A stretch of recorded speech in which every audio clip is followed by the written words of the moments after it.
अहो बकीयम स्तन कालकूटम जिगांसया पायदप्य साध्वी। बकी माने पूतना। अहो बकीयम स्तन कालकूटम, अपने स्तन में कालकूट विष लगा के आई। और ये कालकूट विष 3 लोगों ने पिया है। एक तो मेरे भगवान ने जो पूतना लगा के आई, दूसरा भगवान शंकर जी ने, कल मैंने सुनाया था, और तीसरा किसने पिया है? आप तो कथा सुनते हो, तुम्हारे गांव में तो खूब कथा हुई। बताओ माता, क्या तुमने लगता है इतनी कथा ऐसी भई है पूरी? तीसरा किसने पिया है जहर? ओ मीरा प्रेम दीवानी, ओ मीरा श्याम दीवानी, ओ मीरा प्रेम दीवानी, ओ मीरा श्याम दीवानी। काए तेरी आँखियों में पानी, काए तेरी आँखियों में पानी, ओ मीरा प्रेम दीवानी, ओ मीरा श्याम दीवानी। हो मीरा प्रेम दीवानी, हो मीरा श्याम दीवानी।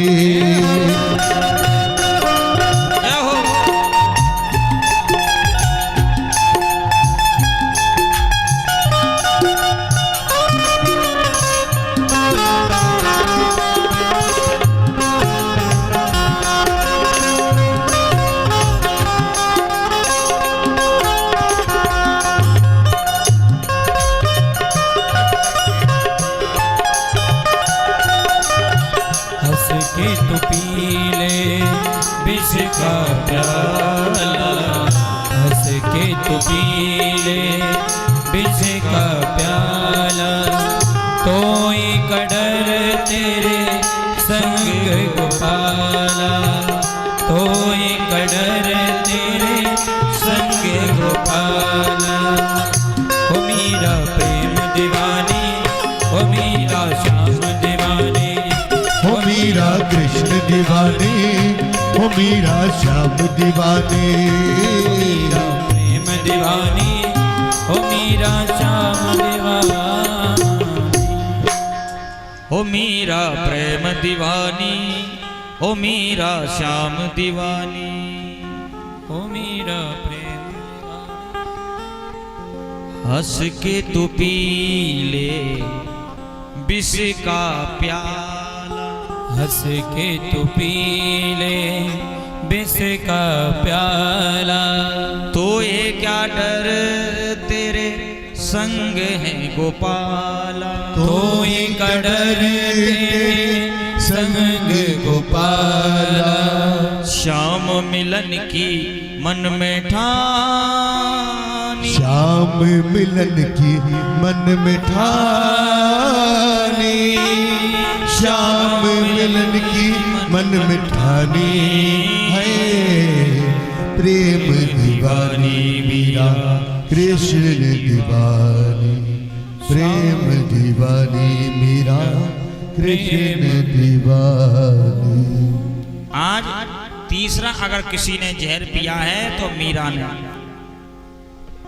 ये 3 लोगों ने जहर पिया है, भगवान कृष्ण ने, भगवान शंकर ने, और तीसरा मीरा ने।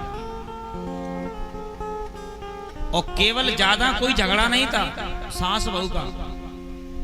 मीरा में और मीरा की सास में बस इतना ही झगड़ा था कि मीरा करती थी भगवान कृष्ण की पूजा और सासू माँ करती थी दुर्गा मैया की पूजा।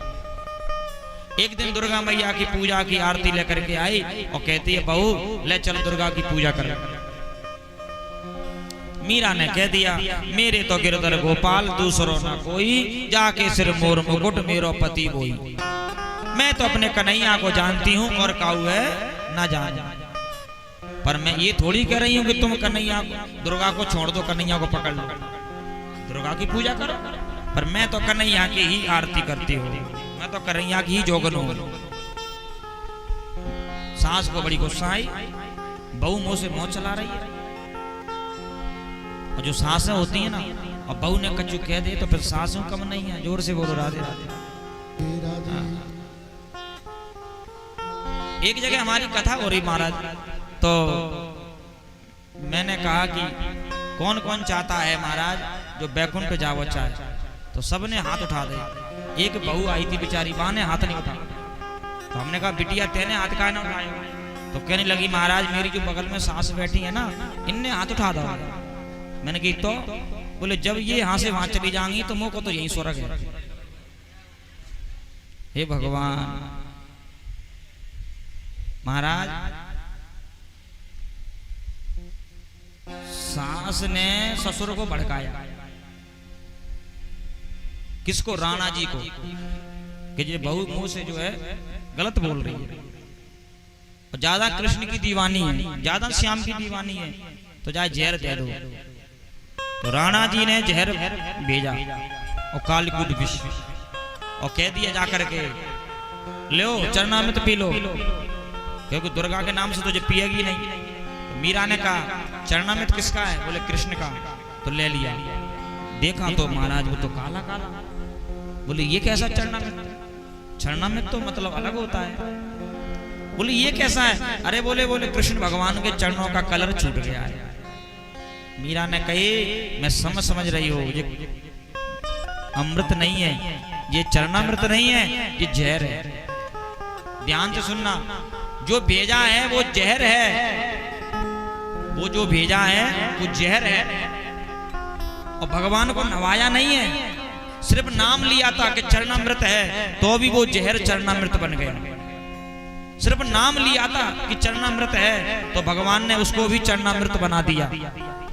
और मीरा ने उस जहर को हंस करके ग्रहण कर लिया, और जैसे मीरा ने जहर को ग्रहण किया तो वो जहर भी अमृत बन गया, वो जहर अमृत बन गया। अरे हम तो भगवान को नवाने वाला जल उसे महाराज फेंक देते। ठाकुर जी को घर में नवाते हैं ना, उस जल को फेंक देते। उस जल को फेंकना नहीं चाहिए, उस जल को घर में परिवार में सबको पिलाना चाहिए। जिस ठाकुर जी को हमने नवाया है उस जल को हम नहीं पीते। और मीरा ने तो बिना ठाकुर जी के नवाए जहर को भी पी लिया। जहर को भी भगवान, अच्छा जहर से भगवान के चरणों को भी धुल देते तो ही चलो मान जाते, वो भी नहीं धुला। फिर भी मेरे ठाकुर जी ने, मेरे कन्हैया जी ने, जगन्नाथ जी ने वो जहर पी लिया था मीरा का। और मीरा मस्त होकर के नाच रही, गा रही थी, और सांस कह रही अब मरते अब मरते। वो क्या को मरेगी? जिस पे भरोसा करोगे तो वो तुम्हें मरने देगा? नहीं मरने देगा प्यारे। तुम्हारी गाड़ी को बचा लिया प्यारे, पूतना का अंतिम संस्कार करवाया। पूतना भगवान के परम धाम के लिए चली गई। परीक्षित ने पूछा महाराज ये पूतना कौन है? और ये पूतना भगवान को जहर पिलाने क्यों आई? क्या संबंध इसका? देखिए आप हमसे प्रेम करोगे तो ये भी कोई पूर्व जन्म का संस्कार है कि हमने तुमसे प्रेम किया होगा तो तुम हमसे करने आई, और तुम हमसे लड़ोगे तो तुम हमारे पुराने जमाने कोई शत्रु हो। घर में बेटा भी जन्म लेता है, अगर वो लड़ता है तो समझो कि हमारा शत्रु है पूर्व जन्म। भागवत सिखा रही है हमें कि पूतना जो है पिछले जन्म में कौन थी और भगवान को क्यों मारने आई। तो कल हमने तुम्हें कथा सुनाई थी राजा बलि की, कि राजा बलि की बिटिया है पूतना। हाँ, राजा बलि की बिटिया है। और जब भगवान ने राजा बलि को छलाता दो पैरों में, तो जाके मन में एक विचार आया, अगर मेरा बेटा होता तो मैं जाए जहर दे करके मार दूं। क्या आया? मेरा बेटा और जहर। तो भगवान ने कही चिंता मत करो, अगले जन्म में तुम्हारा बेटा भी बन जाएंगे, दूध पिला देंगे। और तूने जो कही है ना जहर, तो तेरा जहर भी। तो भगवान ने एक साथ में दोनों काम कर दिए। माँ का भी काम, भगवान ने बेटा का भी काम कर दिया, क्योंकि दूध कौन पिलाती है? माँ। तो बेटा बन गए भगवान कुछ क्षण के लिए। और कहा था कि मैं जहर पिला के मारना चाहती हूँ, तो कालकूट विष लगा के आई, तो भगवान ने जहर भी पी लिया। भगवान के सामने तुम जो विचार करोगे वो तुम्हारी जरूर पूरी होगी। अच्छा करोगे तो अच्छा होगा, और बुरा करोगे तो बुरा। पूतना